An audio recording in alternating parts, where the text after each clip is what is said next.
पत्रकार दिनाचे औचित्य साधून पंढरपूर तालुका पोलीस ठाण्यात पोलिसांच्या वतीने पत्रकारांचा सन्मान सोहळा मोठ्या उत्साहात संपन्न झाला।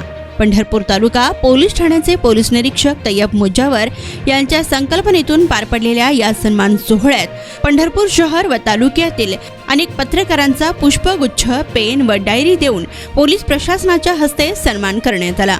यावेळी या मान्यवरांसह अनेक पत्रकार बांधवही उपस्थित होते। तर यावेळी पत्रकारांचा सन्मान केल्याबद्दल पत्रकार भगवान वानखेडे, सचिन कांबळे, राजकुमार घाडगे यांनी पोलीस निरीक्षक तैयब मुजावर, सहाय्यक पोलीस निरीक्षक देवकर, सहाय्यक पोलीस निरीक्षक ओलेकर यावेळी उपस्थित होते। तर पोलीस गजानन माळी यांच्यासह सर्व तालुका पोलीस प्रशासनाचे आभार व्यक्त करण्यात आले।